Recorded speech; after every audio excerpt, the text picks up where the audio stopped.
장자의 죽음이란 제목으로 하나님 말씀 증거하도록 하겠습니다. 오늘 본문은요, 먼저 구조를 좀 이해를 해야 되는데요. 앞에서 이제 10장에서 이제 아홉 번째 흑암 재앙에 대해서 우리가 이제 살펴봤었는데, 그때 바로가 완악함이 극에 달했다고 했습니다. 그래서 모세에게 다시는 내 얼굴을 보지 못하리라. 다시 내 얼굴을 보는 날에는 내가 너를 죽이리라. 너가 죽으리라. 이렇게 그러니까 모세와 완전한 절연을 선언했죠. 이게 우리가 앞에서 살펴봤던 말씀이잖아요. 그런데 오늘 본문에 또다시 모세와 바로의 대화가 나옵니다. 4절에서 8절까지 11장 4절에서 8절에 보면 모세와 바로의 이 대화, 둘의 언쟁이 다시 또 등장하고 있습니다. 만약에 10장에 모세와 바로, 모세와 이 바로의 대화, 10장 24절에서 29절까지 말씀이에요. 이것과 이 11장 이 말씀이 별개의 사건이라면 다시는 안 보겠다. 다시 보는 날에는 너가 죽으리라. 아니 이렇게 얘기해놓고 금방 또다시 만나서 대화를 나누고 언쟁을 하고 하는 이런 걸 얘기하고 있다는 건 좀 말이 안 되잖아요, 지금. 그렇죠? 그러니까 이건 별개의 사건이 아니라 서로 연결된 것으로 봐야 된다는 거예요. 그러니까 10장의 24절에서 29절에 나오는 이 모세와 이 바로의 대화가 29절에서 끝난 것이 아니라 그 대화가 11장에서도 계속 이어지고 있는 것으로 봐야 문맥상 좀 더 설득력이 있어 보인다는 겁니다. 그런데 그렇게 보면 한 가지 문제가 있는데 그게 뭐예요? 그게 11장 1절에서 3절에 나오는 하나님과 모세의 대화는 뭐냐는 거죠. 그래서 이제 헷갈려하는 사람들이 많이 있는데요. 이 문제는 이 11장 1절에서 3절의 이 대화를 하나님과 모세의 이 대화를 회상 장면으로 보든지, 그래서 영어 성경제 NIV에서 보면은 11장 1절에 나오는 이 동사를 과거 완료형으로 쓰고 있습니다. 이거는 회상하는 거라는 거예요. 과거 완료형으로 써서 회상 장면으로 쓰고 보고 있는데요. 이렇게 보든지 아니면 모세와 바로의 이 대화, 이 언쟁 중에 하나님이 모세에게 주시는 말씀으로 보면 이 문제는 해결이 됩니다.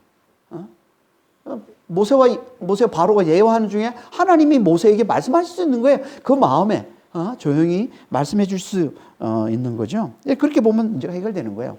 그러니까 11장 1절에서 3절 이 말씀은 회상이거나 아니면 바로와 모세의 대화 중에 하나님이 모세에게 주시는 말씀으로 이 괄호로 이렇게 묶어서 보면 10장 24절에서 29절까지 이 말씀과 11장 4절에서 8절까지 이 말씀은 자연스럽게 하나의 대화로 연결이 되는 겁니다. 그리고 이제 9절에서 10절은 이제 지금까지의 10가지 재앙, 9가지 재앙이죠. 9가지 재앙을 다시 한번 이제 최종 정리해서 말씀해 주고 있는 것이고요. 그리고는 이제 11절부터 이제 마지막 10번째 재앙으로 넘어가는 겁니다. 그러니까 오늘 본문은 마지막 10번째 재앙을 미리 예고하면서 소개해 주고, 그리고 또 지금까지의 이 전체 내용, 9가지 이 재앙에 대해서 최종 정리해 주는 말씀이다. 이렇게 보면 됩니다. 이게 오늘 본문 말씀이에요. 1절 한번 보겠습니다. 여호와께서 모세에게 이르시기를 내가 이제 한 가지 재앙을 바로와 애굽에 내린 후에야 그가 너희를 여기서 내보내리라. 그가 너희를 내보낼 때에는 여기서 반드시 다 쫓아내리니. 이게 회상 장면이든지 아니면 이제 모세와 바로의 언쟁 중에 하나님의 모세에게 주시는 조용히 주시는 말씀인데, 그때 하나님이 이렇게 말씀해 주셨다는 거예요. 이제 마지막 한 가지 재앙을 내가 바로와 애굽에 내릴 것이다. 그러면 그가 너희를 애굽에서 내보내되 반드시 다 쫓아내 보낼 것이다. 이렇게 말씀을 하고 있습니다. 마지막 한 가지 재앙, 이게 뭔지에 대해서는 이제 밑에 4절에서 8절에서 이제 자세히 말씀을 하고 있지만 이미 우리가 4장에서 자세히 살펴본 적이 있습니다. 4장 21절에서 23절입니다. 여호와께서 모세에게 이르시되 내가 애굽으로 돌아가거든 내가 내 손에 준 이적을 바로 앞에서 다 행하라. 그러나 내가 그의 마음을 완악하게 한즉 그가 백성을 보내주지 아니하리니 너는 바로에게 이르기를 여호와의 말씀에 이스라엘은 내 아들 내 장자라. 내가 너에게 이르기를 내 아들을 보내주어 나를 섬기게 하여도 네가 보내주기를 거절하니 내가 너의 아들 너의 장자를 죽이리라 하셨다 하라 하시니라. 여기 21절에 해당하는 게 이제 우리가 앞에서 계속 살펴봐왔던 9가지 재앙인 것이고요. 21절 말씀이. 그리고 22절, 23절에 애굽의 모든 장자의 죽음. 이게 이제 오늘 잠깐 예고하고 다음 주부터 자세히 살펴보게 될 마지막 남은 한 가지 재앙이라는 겁니다. 이 재앙을 당하고 나면 바로와 애굽이 너희를 내보내되 반드시 다 쫓아낼 것이다. 이렇게 말씀하고 반드시 쫓아낸다라는 이 말은 무슨 말일까요? 이 말은 이런 말이에요. 안 나가려 해도 억지로 나가게 만들 거라는 거예요. 지금까지는 내 백성을 내보내라는 하나님의 말씀을 계속 거역하면서 바로가 끝까지 이스라엘 백성을 내보내지 않으려 했는데 이젠 완전히 그 정반대가 될 거라는 거예요. 너희가 안 나가려고 해도 이제 그가 억지로 너희를 내보내게 될 거라는 거예요. 그것도 그냥 내보내는 정도가 아니라 너희가 무엇을 구하든 너희가 구하는 것을 다 내주면서까지 너희를 반드시 내보내게 될 거다. 이렇게 말씀하셨어요. 그걸 말씀해 주고 있는 게 2절, 3절 말씀이에요. 2절, 3절 한번 보겠습니다. 백성에게 말하여 사람들에게 각기 이웃들에게 은금 패물을 구하게 하라 하시더니 여호와께서 백성으로 애굽 사람의 은혜를 받게 하셨고 또 그 사람 모세는 애굽 땅에 있는 바로의 신하와 백성의 눈에 아주 위대하게 보였더라. 이것도 앞에서 하나님이 모세에게 하셨던 말씀이에요. 출애굽기 3장 21절 22절입니다. 내가 애굽 사람으로 이 백성에게 은혜를 입히게 할지라 너희가 나갈 때 빈손으로 가지 아니하리니 여인들은 모두 그 이웃 사람들과 및 자기 집에 거류하는 여인에게 은폐물과 금폐물과 의복을 구하여 너희의 자녀를 꾸미라. 너희는 애굽 사람들의 물품을 취하리라. 이 말씀을 다시 하고 있는 게 2절 3절 말씀인 거죠. 그래서 이제 1절, 2절, 3절 이 말씀은 다 회상 장면. 이미 하나님이 모세에게 주셨던 말씀을 다시 회상하는 말씀이거나 아니면 이 말씀을 다시 한 번 더 하나님이 모세에게 주시는 말씀으로 보는 겁니다. 왜 하나님이 이스라엘 백성들로 하여금 애굽 백성들에게 가서 은금패물을 다 구하게 하라고 말씀하시는 걸까요? 그건요, 그들에게 승리의 전리품을 취하게 하시는 겁니다. 하나님께서. 승리의 전리품. 하나님께서 애굽의 신들과 애굽을 완전히 물리치고 승리하신 표로 그들에게서 그 애굽에게서 전리품을 거두게 하시는 거예요. 그러면서 동시에 이건 곧 애굽의 압제하에서 오랜 세월 동안 이 노역의 고통에 시달린 이 하나님 백성, 이스라엘 백성들에게 그 노역에 대한 보상을 받게 해주시는 거예요. 이게 당신 백성들로 하여금 애굽 백성들에게 가서 은금패물을 다 구해라 라는 하나님 말씀이에요. 그러면 어떻게 된다고요? 하나님께서 그들이 그 애굽 백성들이 이스라엘 백성들을 선대하게 만드시고 그리고 바로의 신하와 바로의 백성들이 다 모세를 심히 큰 자, 아주 위대한 자, 심히 큰 자로 보게 만드신다는 거예요. 애굽 사람들이 이스라엘을 선대한다는 이 말은요, 그러니까 이스라엘 백성들이 은금패물을 요구할 때 애굽 사람들이 다 그 말을 들어주고 다 내준다는 거예요. 그들이 구할 때 그걸 다 내주는 거예요. 이게 이스라엘 백성을 선대하는 거예요. 잘 대해주는 거예요. 그리고 바로의 신하와 백성들이 다 모세를 심히 큰 자, 아주 위대한 자로 본다는 것, 그들이 그를 너무나 크고 놀라운 능력을 행하는 줄로 보고 그를 크게 두려워함을 얘기하는 겁니다. 그래서 이스라엘이 요구하는 걸 다 들어주고 속히 그들이 다 애굽을 떠나달라고 사정하게 될 거라는 거예요. 그들이. 그래서 8절 앞부분에 보면 이렇게 말씀하고 있는 겁니다. 8절에 보면 왕의 이 모든 신하가 내게 내려와 내게 절하여, 이게 모세에게 내려와서 모세에게 절하면서 이르기를 너와 너를 따르는 온 백성은 나가라 한 후에야 내가 나가리라. 그러니까 이 말은 하나님께서 바로의 신하들과 애굽 백성들을 철저히 낮춰서 모세와 이스라엘 백성들을 두려워하고 선대하도록 만들어 주신다는 거예요. 그래서 그 이스라엘이 원하는 걸 다 내어주고 그 은근패물 다 내어주고 속히 그들이 다 애굽에서 나가달라고 떠나달라고 그렇게 애원하고 사정사정하게 그렇게 만들 거라는 거예요. 이게 하나님께서 당신의 승리를 당신 백성들이 누리게 해주시는, 그러니까 모세와 이스라엘 백성을 크게 높여주시고 승리의 전리품을 거두게 주시는 하나님의 당신 백성들을 향한 놀라운 축복이라는 거예요.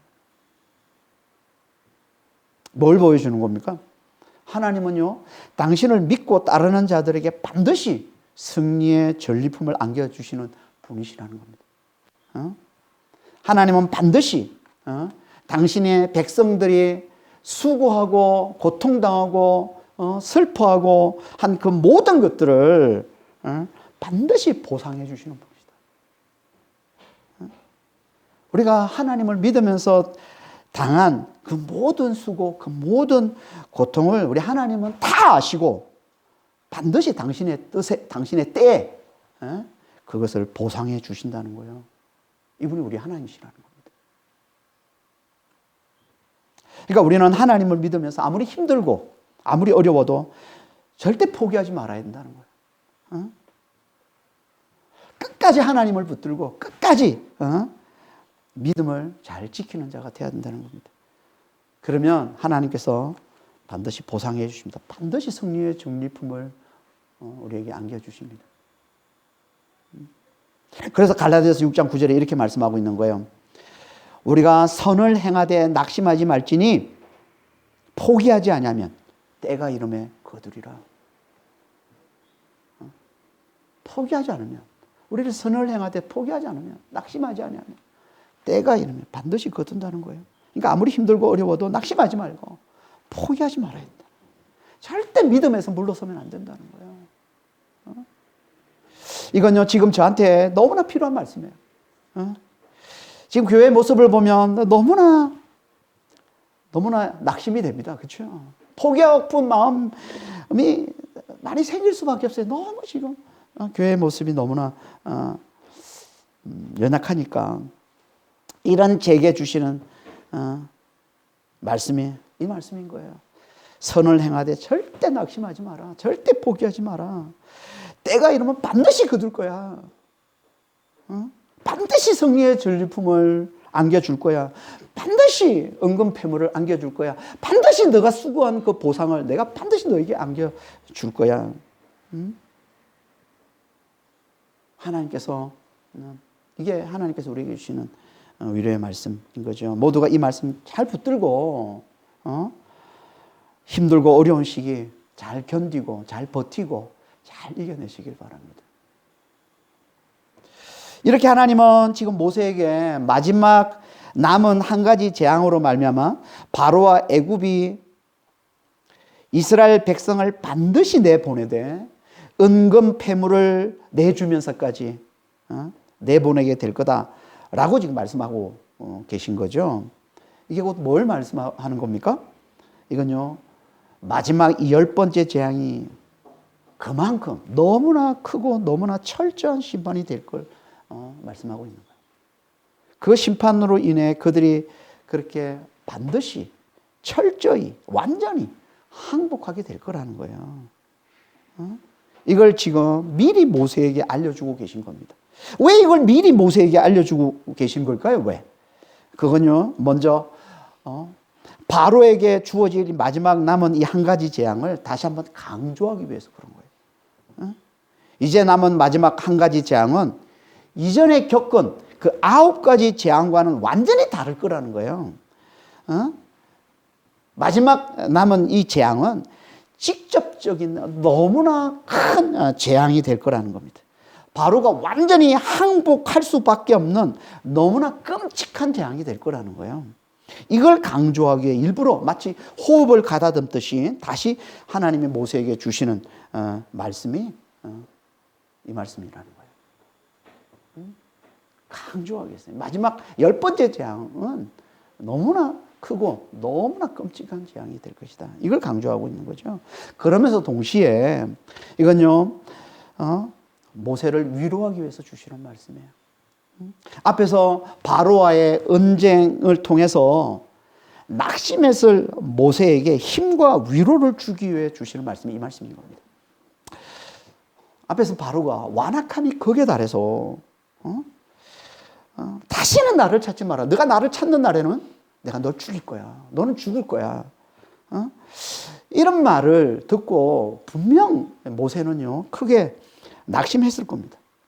9번이나 계속 하나님 말씀을 전하고 하나님의 놀라운 능력을 나타내 보여주는데도 바로가 그걸 보고 뭐 두려워하거나 뭐 하나님 앞에 항복하기는커녕 오히려 더욱 완악해져서 길길이 날뛰는 모습으로 자기를 죽이려 덤벼드는 그 모습 앞에 모세는요, 분명 크게 낙담하고 실망했을 거라는 거예요. 그런 모세에게 하나님께서 힘과 위로를 주시기 위해 주시는 말씀이 이 말씀인 거예요. 이제 그에게 마지막 한 가지 재앙이 남았어. 지금까지의 재앙과는 너무나 다른, 그에게 직접적으로 치명타를 가할 너무나 크고 너무나 철저한 재앙이 남아있어. 그 재앙이 있은 후에 비로소 그는 완전히 항복할 거야. 비로소 그가 너희를 반드시 내보내게 될 거야. 너희가 안 나가려고 해도 억지로 나가게 만들 거야. 그것도 그냥 나가는 게 아니라 너희에게 승리의 전리품을 안겨서 긴 세월 동안 너희가 당한 그 노역, 그 고통, 그 슬픔에 대한 보상을 충분히 너희에게 다 안겨주고서 너희를 내보내게 될 거야. 그러니까 낙심하지 마. 끝까지 믿음을 붙들어. 끝까지 믿음을 지켜. 이렇게 하나님이 모세를 위로하는 말씀이 이 말씀인 거예요. 하나님의 놀라운 능력을 보고도 두려워하기는커녕 더 완악해져서 완악함이 극에 달해서 모세를 죽이려 덤벼드는 그 바로를 보며 낙심에 있을 모세를 격려하기 위해 하나님께서 이렇게 말씀하고 계신 겁니다. 이건 마치 열왕기상 19장에서 자신이 행하는 이 하나님의 놀라운 능력을 보고는 더 완악해져서 자신을 죽이려 덤벼드는 이 북이스라엘의 아합 왕의 아내 이세벨을 보고 크게 낙심에 빠져서 광야로 도망친 엘리야를 하나님이 찾아가셔서 먼저 천사를 보내서 그를 위로해 주시고는 직접 그를 찾아가 낙심한 그에게 위로의 말씀을 전한 것 같은 거예요. 그때 하나님께서 엘리야에게 이렇게 말씀하십니다. 열왕기상 19장 14절에서 18절까지 말씀인데요. 14절은 엘리야가 낙심에 빠진 엘리야가 하나님께 하는 말이에요. 그가 대답하되 내가 만군의 하나님이 여호와께 열심히 유별하오니 이는 이스라엘 자손이 주의 언약을 버리고 주의 제단을 헐며 칼로 주의 선지자들을 죽였음이오며 오직 나만 남았거늘 그들이 내 생명을 찾아 빼앗으려 하나이다. 이게 낙심에 빠진 엘리야의 하나님 앞에 엘리야가 하는 호소인 거예요. 그러자 15절부터 이제 하나님이 엘리야에게 이렇게 말씀하시는 거예요. 너는 가서 하사엘에게 기름을 부어서 아람의 왕이 되게 해주고 예후에게 기름을 부어서 북이스라엘 왕이 되게 하고 그리고 엘리사에게 기름을 부어서 너 대신 선지자가 되게 해주라. 그러면서 17절에 이렇게 말씀하고 있는 거예요. 하사엘의 칼을 피하는 자는 예후가 죽일 것이요 예후의 칼을 피하는 자는 엘리사가 죽이리라. 18절 그러나 내가 이스라엘 가운데 7,000명을 남기리니 다 바알에게 무릎을 꿇지 아니하고 다 바알에게 입맞추지 아니한 자니라. 엘리야가 낙심에 빠져서 자기밖에 남지 않았다고 하나님 앞에 이제 나밖에 남지 않았는데 내 생명을 지금 취하려고 합니다. 나 이제 죽게 됐습니다. 나는 이제 이렇게 이제 호소하니까 하나님이 말씀하시는 거예요. 하사엘과 예후와 엘리사에게 가서 기름을 부어서 아람의 왕이 되고 북이스라엘의 왕이 되게 하고 너 대신 선지자가 되게 하라 하고는, 그러면 그들이 이스라엘의 악을 철저히 멸할 거라는 거예요. 하사엘의 칼을 피하는 자는 예후의 칼로 죽이고 예후의 칼을 피하는 자는 엘리사의 칼에 죽을 거라면서 그 이스라엘의 악을 그렇게 철저히 멸할 거라고 말씀하고는 이렇게 말씀하시는 게, 내가 이스라엘 가운데 7,000명을 남겨두었다. 7은요 완전수예요. 충만의 수예요. 성경에서 7은 항상 상징을 나타냅니다. 완전 충만함을 나타내는 수인 거예요. 그러니까 이 7,000이라는 이 말은요, 하나님이 당신 백성들을 온전히 구원해 내심을 말씀하고 있는 거예요. 하나님이 당신 백성들을 온전히, 당신 백성들을 다 온전히 구원해 내심을 말씀하고 있는 겁니다. 그러니까 이 말은 악이 아무리 기성을 부려도 엘리야가 지금 이 하나님의 능력을 보여줘도 그 앞에서 뭐 두려워하기는 그냥 더 길길이 놔둬서 막 자기를 죽이려 드는 그 악의 기성에 눌려가지고 지금 낙심에 빠져 있잖아요. 그러니까 아무리 지금 악의 기성을 부려도 하나님은 반드시 그들을 철저히 멸하시고 당신 백성들은 반드시 온전히 구원해 내심을 말씀하고 있는 게 이 말씀인 거예요. 엘리야에게 주신 이 말씀. 하박국서에도 보면 하박국도 똑같은 상황에 처했습니다.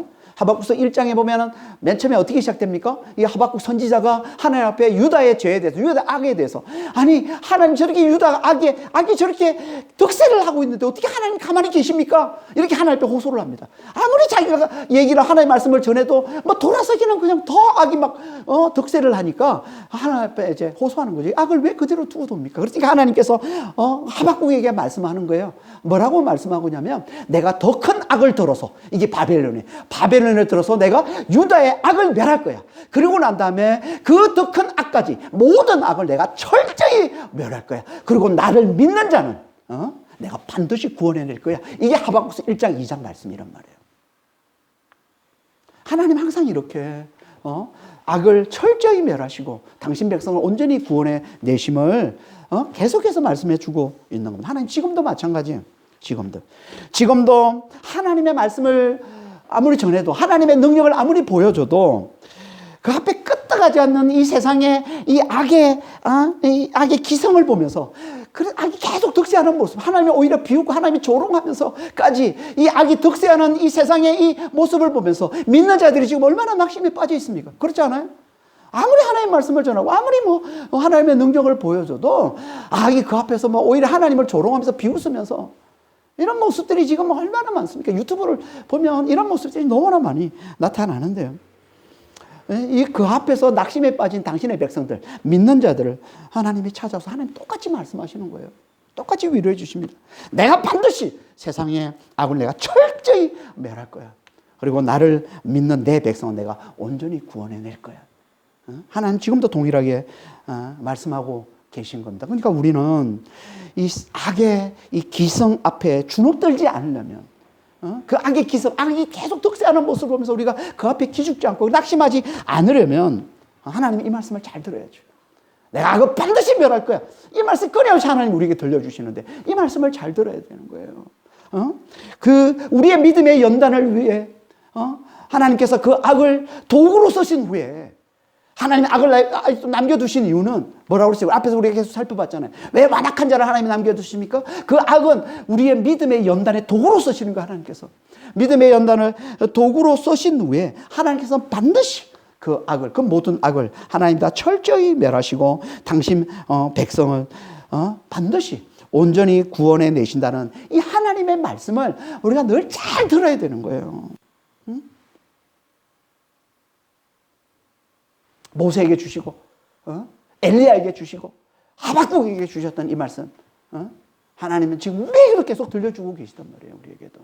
그러니까 우리가 이 말씀을 잘 들어야 되는 거예요. 어떻게? 늘 우리와 함께 하시는 만유의 주 예수님을 바라보고 그분의 음성을 잘 들음으로, 그분께 귀를 잘 기울임으로, 늘 우리와 함께 하시는, 아니 우리 안에 사시는 만유의 주 예수님, 우리보다 더 우리와 가까이 계신 그 예수님께, 그 예수님을 바라보고 늘 그 예수님께 귀를 잘 기울임으로 우리가 이 하나님의 말씀, 하나님 끊임없이 우리에게 들려주신 이 말씀, 내가 반드시 세상의 악을 다 멸하고, 내가 반드시 내 백성은 온전히 구원해낼 거야. 이 말씀을 우리가 잘 들어야 악이 득세하고 악이 기승을 부리는 이 세상에 우리가 기죽지 않고 낙심하지 않고 끝까지 우리의 믿음을 잘 지켜나갈 수 있는 겁니다. 그러니까 하나님 말씀, 우리 안에 계신 예수님의 말씀, 만유의 주 되신 그분이 우리에게 들려주시는 이 말씀을 늘 잘 들으시길 바랍니다. 이렇게 마지막 재앙을 다시 한번 강조하면서 모세를 위로하는 하나님의 말씀을 듣고는 모세는 다시 힘을 내서 바로에게 하나님이 말씀하신 마지막 재앙을 경고하고 이제 그를 떠나게 됩니다. 이게 4절에서 8절까지 말씀이에요. 4절에 6절 한번 보겠습니다.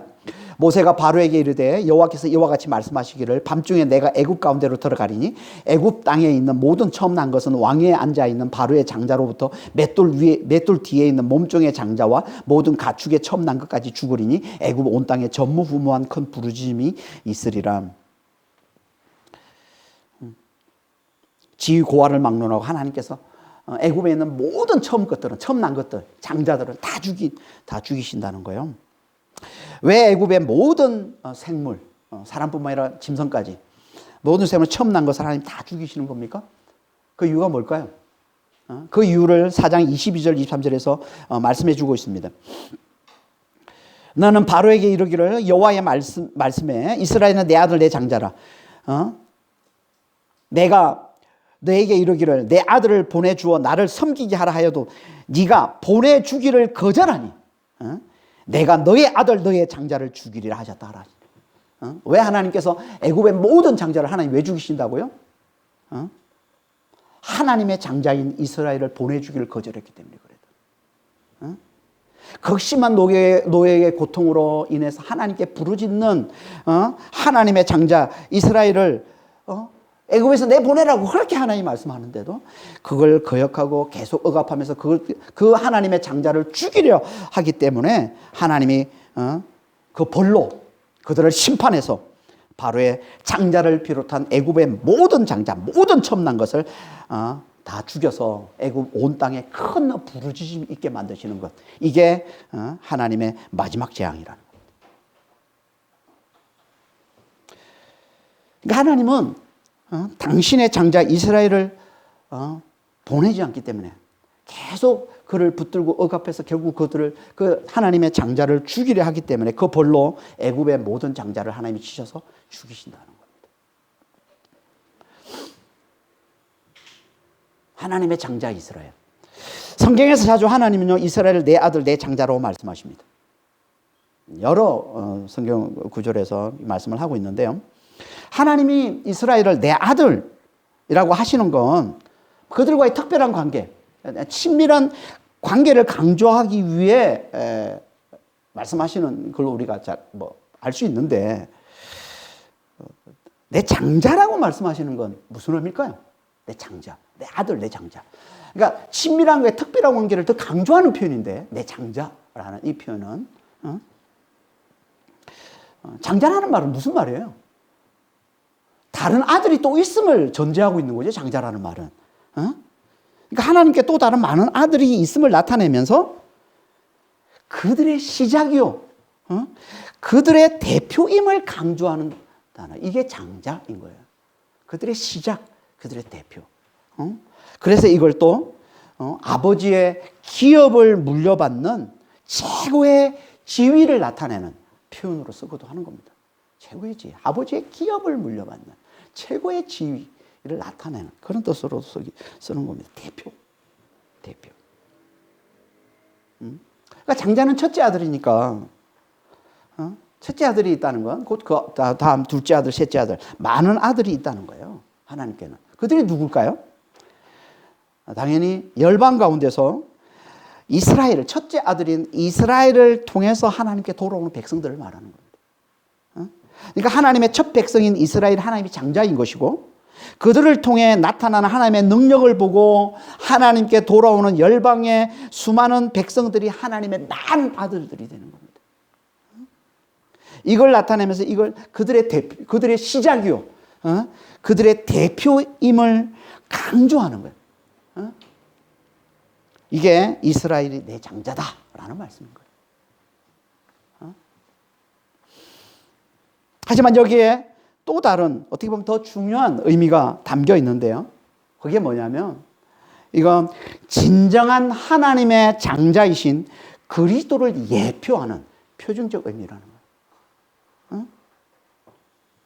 신약에 보면 그리스도를 하나님의 아들, 하나님의 장자라고 말씀을 하고 있습니다. 로마서 8장 29절입니다. 하나님이 미리 아신 자들을 또한 그 아들의 형상을 본받게 하기 위하여 미리 정하셨으니 이는 그로 많은 형제 중에서 맏아들이 되게 하려 하심이니라. 맏아들, 이게 장자. 히브리어로 하면 코베르가 되는 거예요. 코베르. 이 말은 무슨 말이에요? 그리스도를 믿는 자들을 그리스도 안에서 하나님의 자녀가 되게 해주셨음을 말씀하는 거죠. 하나님의 자녀. 그리고 그리스도를 본받는 하나님의 자녀가 되게 해주셨음을 말씀하는 거예요. 그래서 그들도 그리스도 안에서 하나님의 장자이신 그리스도 안에서 하나님의 기업을 물려받는 장자가 되게 주셨음을 말씀하는 거예요. 이게 그리스도의 하나님의 장자 되심이에요. 그리스도가 하나님의 장자인데 우리도 그 안에서 하나님의 자녀, 곧 하나님의 기업을 물려받는 하나님의 장자가 되게 해주심을 말씀하는 거예요. 이게 로마서 8장 29절에서 말씀하고 있는 그리스도의 하나님의 장자 되심이라는 겁니다. 이걸 예표로 보여주는 게 이스라엘을 통해 하나님의 능력을 보고서 열방에서 하나님께 돌아오는 수많은 백성이 있음을 보여주는 이스라엘의 하나님의 장자됨인 겁니다. 그러니까 이스라엘을 내보내지 않는 건 그냥 이스라엘만 내보내지 않는 게 아니라 이스라엘만 멸하는 게 아니라 결국 누구까지 멸하는 게 되는 겁니까? 장자 이스라엘 안에 있는 장자 이스라엘을 통해서 하나님의 능력을 보고 하나님께 돌아올 열방에 있는 수많은 하나님의 백성들을 다 멸하는 거죠. 신약으로 하면 장자 그리스도를 죽임으로써 그리스도 안에 있는 모든 하나님의 자녀들을 다 멸하는 것 같은 거죠. 이건 만유의 주가 되셔서 당신의 백성을 반드시 구원해 내시는 여호와 하나님이 절대 용납할 수 없는 겁니다. 그래서 이스라엘을 멸하려는 애굽을 심판하셔서 애굽의 모든 장자를 다 죽이시는 겁니다. 장자는 시작과 대표를 말하는 거예요. 그러니까 애굽의 장자를 죽이신다는 말은 애굽의 장자 안에 있는 애굽의 모든 자녀, 애굽의 모든 백성들을 다 죽이시는 게 되는 거예요. 이게 하나님의 마지막 재앙인 애굽의 모든 장자의 죽음인 겁니다. 이걸 신약으로 하면 뭡니까? 애굽의 모든 장자를 죽이시는 거예요. 이걸 신약으로 하면 악한 세상의 장자인 마귀를 멸함으로써 그 안에 있는 모든 악한 자를 다 멸하는 거예요. 요한일서 3장 8절입니다.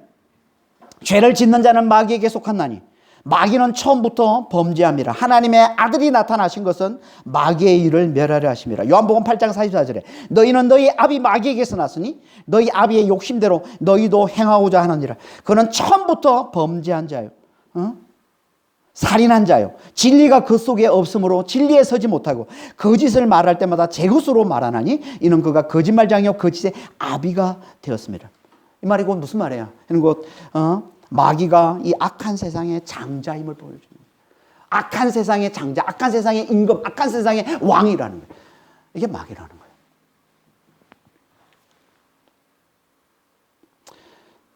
근데 하나님께서 이 악한 세상의 장자인 마귀를 어떻게 멸하십니까? 하나님의 장자 예수 그리스도의 죽음과 부활로 그 악한 세상의 장자, 그 마귀의 죄와 사망의 권세를 박살내심으로 마귀를 멸하시죠. 예수 그리스도의 십자가의 부활로 마귀의 죄와 권세, 죄와 사망의 권세를 박살내셔서. 그러니까 우리는 예수의 십자가와 부활을 믿음으로 말미암아 우리를 지배해 오던 세상의 장자, 죄의 영, 이 마귀에게서 해방되고 그 자리에 예수의 영, 의의 영, 성령이 임하심으로 하나님의 장자 그리스도에 속한 자가 되어서 하나님의 자녀가 되는 구원에 이르는 겁니다. 이게 복음인 거예요. 이게 하나님의 장자 이스라엘을 구원하기 위해 애굽의 모든 장자를 죽이시는 마지막 재앙을 통해 하나님 우리에게 깨워주시는 진리인 겁니다.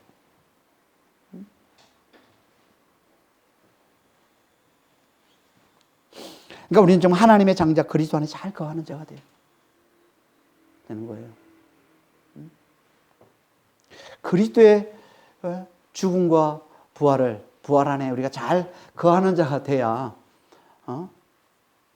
우리가 마귀에게서, 세상의 장자인 마귀에게서 해방되고 부활과 영생을 사는 자가 되는 것이고, 그렇지 않으면 우리는 계속 마귀, 이 세상의 장자, 악한 세상의 장자인 이 마귀에 속한 자가 되어서 마지막까지 영원한 멸망까지 들어가고 마는 겁니다. 그래서 7절 8절에 또다시 하나님께서 애굽 사람과 이스라엘 자손 사이를 구별하신다 이렇게 말씀하고 있는 거예요. 7절 8절 한번 보겠습니다. 그러나 이스라엘 자손에게는 사람에게나 짐승에게나 개 한 마리도 그 혀를 움직이지 아니하리니 여호와께서 애굽 사람과 이스라엘 사이를 구별하는 줄 너희가 알리라 하셨나니 왕의 이 모든 신하가 내게 내려와 내게 절하며 이르기를 너와 너를 따르는 온 백성은 나가라 한 후에야 내가 나가리라고 심히 노하여 바로에게서 나오니를. 애굽의 모든 장자의 죽음으로 애굽에는 큰 부르짖음, 그렇잖아요. 장자들이 다 죽었기 때문에 애굽 온 땅엔 슬픔과 애국으로 가득 차지 않겠어요? 그런데 하나님 백성들에게는 개 한 마리도 짓지 않는다는 거예요. 개 한 마리도 짓지 않습니다. 하나님이 철저히 구별하셔서 당신 백성들은 온전히 구원해 내심을 보여주고 있는 거죠. 이걸 너희들이 다 보고 알 거라는 거예요. 너희 애굽에 바로, 그리고 바로의 신하들, 모든 백성들이 이걸 다 보고 알 거라는 거예요. 그리고는 어떻게 반응한다고요? 왕의 이 모든 신하들, 지금 앞에 있는 왕의 당신, 바로 당신의 이 모든 이 신하들이 내게 달려와서 내게 절하면서 우리 모든 백성들에게서 제발 나가달라고, 제발 떠나달라고 애원하고 사정하게 될 거예요. 그걸 내가 듣고 우리가 나갈 거야 라고 얘기하고는 심히 노해서 바로에게서 나왔다 이렇게 얘기를 하고 있습니다. 심히 노했다는 건요, 그가 지금 하나님 앞에서 끝까지 완악함을 보이는 바로에게 하나님의 분노, 하나님의 진노를 대신 표출하고 있는 겁니다. 이런 것 하나님의 진노로 곧 끔찍한 재앙을, 이 애굽이 끔찍한 재앙을 당하게 될 걸 미리 예고해주고 있는 거죠. 이게 하나님이 심히 분노했다는 표현을 통해서 미리 나타내 보여주고 있는 거예요. 그리고는 이제 지금까지 9가지 재앙을 회상하며 최종 정리해주고 있습니다. 그게 9절 10절 말씀이에요. 여호와께서 모세에게 이르시기를 바로가 너희의 말을 듣지 아니하리라. 그러므로 내가 애굽 땅에서 나의 기적을 더하리라 하셨고, 모세와 아론이 이 모든 기적을 바로 앞에서 행하였으나 여호와께서 바로의 마음을 완악하게 하셨으므로 그가 이스라엘 자손을 그날에서 보내지 아니하였더라.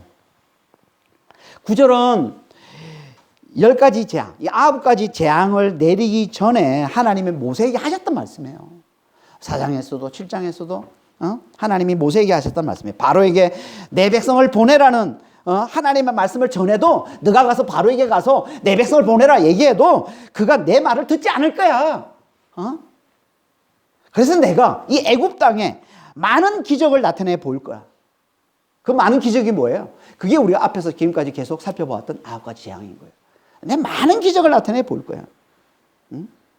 그리고 그 말씀대로 모세와 아론을 통해 9가지 재앙을 행했지만 하나님께서 바로의 마음을 완악하게 하심으로, 이게 무슨 뜻이라고 했습니까? 하나님 앞에 스스로 완악한, 계속 완악한 바로를 내버려 두신 걸 말하는 거라고 그랬죠. 그 완악한 마음 그대로 내버려 두신, 그래서 그가 끝까지 완악하게 되는 걸 말하는 거라고 했습니다. 그래서 그가 끝까지 계속 완악함으로 이스라엘을 보내지 않았다라고 얘기를 합니다. 이스라엘 보내지. 이게 지금까지 최종 요약, 최종 정리인 거죠. 한마디로 뭐예요? 그러니까 끝까지 하나님 앞에 완악했더라. 끝까지 하나님 앞에 완악하더라.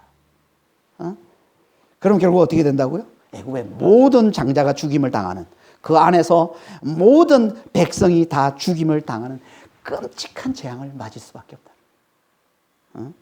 그게 우리가 다음 주부터 살펴보게 될 마지막 10번째 재앙인 겁니다.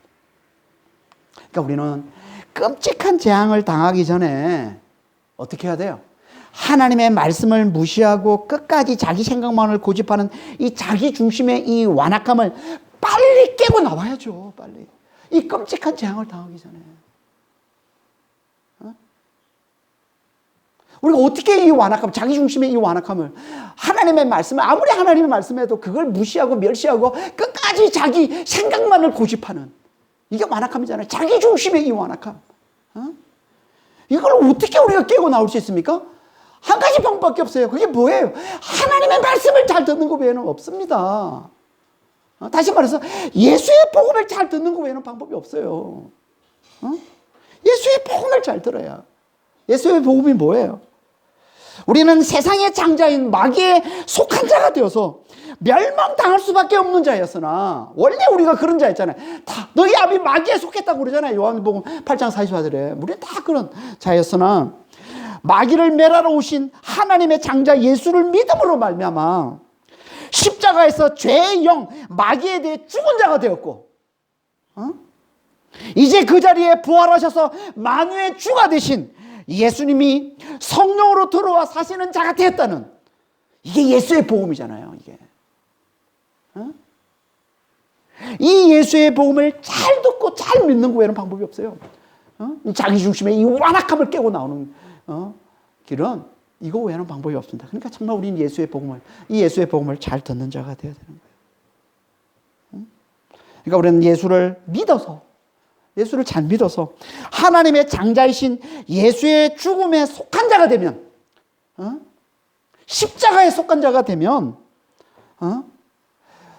사망을 박살내시고 부활하신 예수님께서 영으로 우리 안에 들어와 사셔서 우리가 부활과 영생을 사는 자, 부활과 영생을 누리는 자가 되지만, 그렇지 않으면 우리는 계속 이 세상의 장자인 마귀에게 속한 자가 되어 살다가 결국 마귀의 멸망에까지 함께하는 영원한 멸망으로 들어가고 만다는 거예요.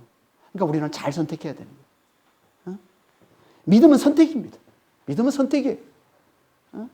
내가 하나님의 장자인 예수에 속해서 살 건지, 아니면 나도 모르게 지금 여전히 속해 살고 있는 이 세상의 장자인 마귀에 속해서 살 건지 우리가 선택해야 되는 거예요.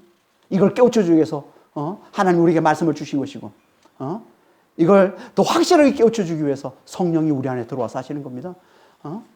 정말 우리는 하나님의 장자신 예수께 속한 자가 되어서 그 예수의 죽음, 하나님의 장자 예수의 죽음에, 그 십자가에 잘 속한 자가 되어서 부활과 영생을 누리는 그런 믿음의 사람이 돼야지, 자꾸 이걸 무시하면 결국은 세상의 장자인 마귀에 속해서 사는 자로 계속 가다가 결국은 마귀와 함께 영원한 멸망으로 들어가고 만다는 겁니다. 정말 지혜로운 자가 되셔서 하나님의 장자 예수 안에, 예수께 잘 속한 자가 되셔서 예수님이 우리 안에 들어와 사심으로 부활과 영생을 누리며 사는 그런 믿음의 성도들이 다 되시길 예수님으로 축원합니다. 기도하겠습니다. 하나님 아버지, 우린 다 예수의 복음을 잘 듣고 정말 그 복음을 잘 믿음으로 하나님의 장자이신 예수의 죽음에 잘 속한 자가 되어서 죄에 대해서 죽고 부활과 영생을 잘 누리며 사는 자가 될 수 있도록 아버지 하나님 저희를 축복하여 주시옵소서. 그렇지 않으면 우리는 계속 세상의 장자인 마귀에게 속한 자가 되어서 마귀를 따라 살다가 결국 마귀의 멸망 때 그와 함께 영원한 멸망으로 들어가는 아버지 하나님, 가장 끔찍한 영원한 재앙을 피할 수가 없습니다. 주여, 정말 우리는 하나님의 장자 예수를 잘 믿는 자가 될 수 있도록 주여 저희를 축복하여 주시옵소서. 감사하며 우리 주 예수 그리스도로 기도합니다.